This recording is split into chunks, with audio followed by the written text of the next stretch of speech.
We begin our discussion of algebra where we began our discussion of arithmetic, by considering the whole numbers.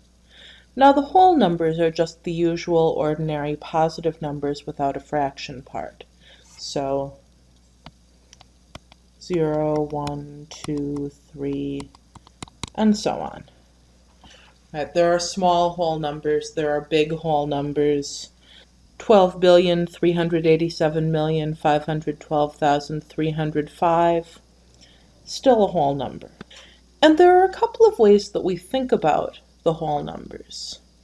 Probably the most familiar way of thinking about the whole numbers is just as representing a collection of objects. So for example, the number 5 represents 5 things.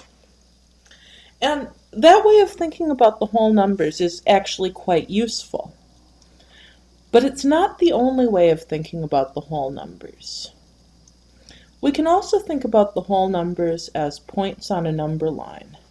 What's a number line? Well, at the moment we start with the smallest number, 0, and we imagine the positive numbers going off to the right. So 0, 1, 2, 3, 4, 5, and so on.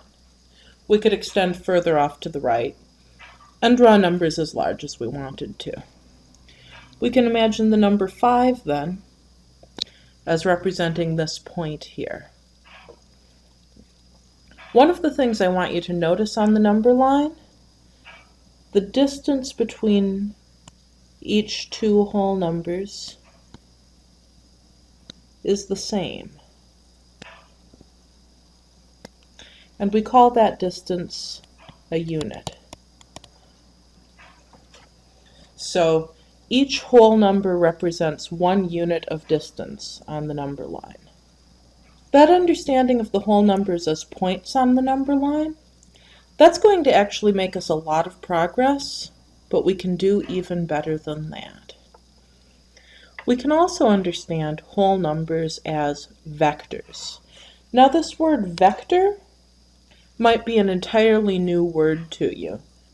Or it might be a word that you encountered somewhere that makes you think that it means something really complicated. It's not a complicated idea, at least in the way that we're going to think about it here. A vector is something that has length and direction. So, for example, when we look at the number line, we can understand 5 as just this point, or we can understand 5 as a distance off to the right of 0. So the number 5 is this length 5 units, and it goes to the right. All whole numbers are going to go to the right, but that direction is going to become very important when we start to think about numbers with positive and negative signs. So these are the 3 ways that we're going to understand the whole numbers. And based on this understanding, we're going to build an understanding of all of the numbers. This basic understanding of numbers as just counts of objects is actually going to get us a long way.